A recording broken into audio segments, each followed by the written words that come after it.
Morning శుభోదయం. Time చేసి ఖచ్చితంగా 7 అవుతుందండి. ఇంకా నిన్నే వెళ్ళాల్సిందన్నమాట. నిన్న ఆదివారం అయిపోయింది. నిన్న మొన్న అనుకోండి కదా, నిన్న సోమవారం కదా. రాజ్కుమారి డెలివరీ అయింది శుక్రవారం అండి. శుక్రవారం, శనివారం, ఆదివారం ఏమో లీవ్ అయ్యేసరికి ఆ రోజు వెహికల్ అయిపోయింది అన్నమాట. ఇంకా సోమవారం 4వ రోజు అని చెప్పేసి, మంచి రోజు అని చెప్పేసి ఇంకా ఆగాము. ఇంకా అదొకటైతే ఆరోగ్యశ్రీకి సంబంధించిన డాక్యుమెంట్స్ ఉంటాయి కదా, అవి పైకి పంపిస్తే అవి ఇంకా రాలేదంట. అవి ఫోటో దిగితేనే పంపిస్తారని చెప్పేసి అన్నారు. సుహాసిని కూడా పుట్టినప్పుడు 4వ రోజు వెళ్ళాము. అయినప్పటికి వెళ్దాం అనుకున్నాం కానీ 4వ రోజు కూడా పని అవ్వలేదు. ఇవాళ 5వ రోజు. ఇంకా ఈ డాక్యుమెంట్స్ పైకి పంపించారు కదా, అవి మరి రిజిస్ట్రేషన్ అయినాయో లేదో, మరి ఈరోజు ఏమైనా ఫోటో తీసుకుంటారో లేదో తెలీదు. మొత్తానికైతే మధ్యాహ్నానికల్లా అయిపోద్దేమో అని నేను అనుకుంటున్నాను. ఈ గాడికి ఈరోజు 5వ రోజు, ఇంకా మంచి రోజు కూడా కాబట్టి ఇంకా మనకు కూడా ఈరోజు ఆ పని అయితే త్వరగా తీరదే వల్ల ఈరోజు మధ్యాహ్నం వెళ్ళిపోవచ్చు. రాజీ కొరక పెడతా ఉంది. రాజీ ఇందుకు కొరక పెడుతుందంటే తెల్లవారు నైట్ మొత్తం ఇంకా బాబుకి పాలు ఇవ్వడం ఇంకా చేయడం సరిపోతుందన్నమాట. అంటే ఎక్కువ వీడు పొగులు పుట్టినాడు కదా, అందుకని చెప్పేసి నైట్ ఎక్కువ నిద్రపోవట్లేదు. అందుకని చెప్పి పాలు ఇవ్వడం అలాంటి చేస్తూ ఉంది. ఇప్పుడు దాకా ఇంకా 4 గంటల దాకా పాలు ఇచ్చి 4 గంటల దాకా నిద్రపోతుంది. ఇప్పుడు కొరక పెడుతుందన్నమాట. టైం వచ్చేసి 7 అవుతూ ఉంది. ఇక పనుకొని ఇంకా ఇలాంటి సందర్భంలో వీళ్ళకి నిద్ర ఉండదు కదా. ఇంకా పసిపిల్లలు పాలు వేయడం ఏందో అది చూసుకోవడం, ఎప్పుడు నిద్రపోతారో ఎప్పుడు తింటారో ఇవన్నీ తెలియదు అన్నమాట. సో అది నేను నిద్రపోతూ ఉంది. ఇంకా మా నాన్నమ్మ వచ్చేసి అక్కడ ఉందన్నమాట. ఇంకా ఈరోజు వెళ్ళాలమ్మా. పోయి కాఫీ టీ అయినా తీసుకొస్తాం. ఇడ్లీ. ఈమెకి జ్వరం వచ్చిందండి సుహాసినికి.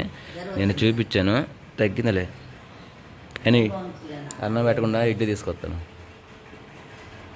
మా నాన్నకి టీ, ఇంకా రాజకుమారికి అలాంటి సుహాసినికి వీళ్ళకి కూడా టిఫిన్ తీసుకొస్తే తింటూ ఉంటారు. ఇంకా బాబే నిద్రపోతా ఉన్నాడు.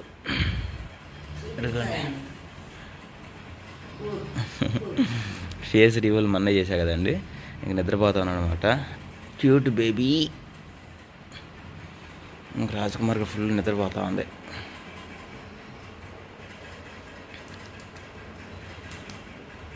నేను లేకవా 7 అవుతుంది టైం. రాత్రి 7 గంటలకు పడుకున్నాం, మళ్ళీ ఇప్పుడు 7 అవుతుంది. లే, పిల్లోడికి బొడ్డు ఊడిందిగా, కొబ్బరి నూనె వేసి తలకాయ పోయి. ఎప్పుడు 5 గంటలకు లేచావా? నువ్వు ఉత్తమరాలువే. రాలు నటివా లేకపోతే రియలేనా? చాలామంది నటివి అంటున్నారు. ఏంది దేనికి తెలుసు అంటావా? చూసేవాళ్ళు కూడా అందరు తెలుసులే కానీ.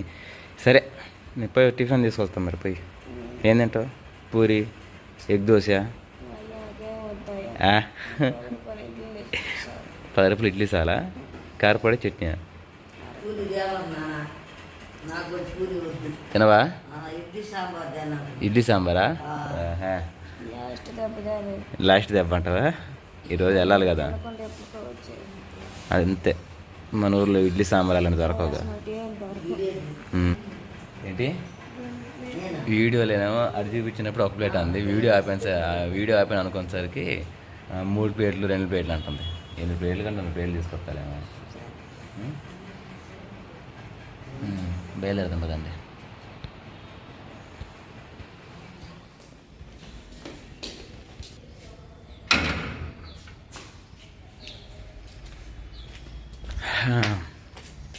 పక్షులు, కోయళ్ళు ఇవన్నీ గుడ్ మార్నింగ్ చెబుతున్నాయి.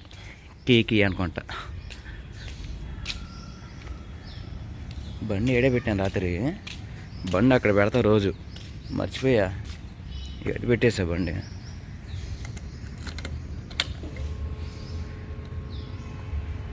బయలుదేరదాం పదండి. ఇటు వెళ్ళాలి సెంటర్లోకి.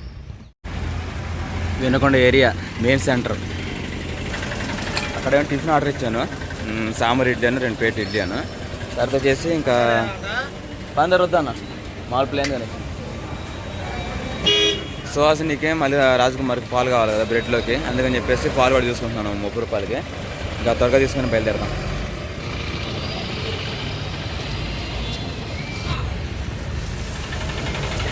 వెళ్దాం పదండి, ఇక్కడే తీసుకుంటాం బాలాజీ టిఫిన్ సెంటర్.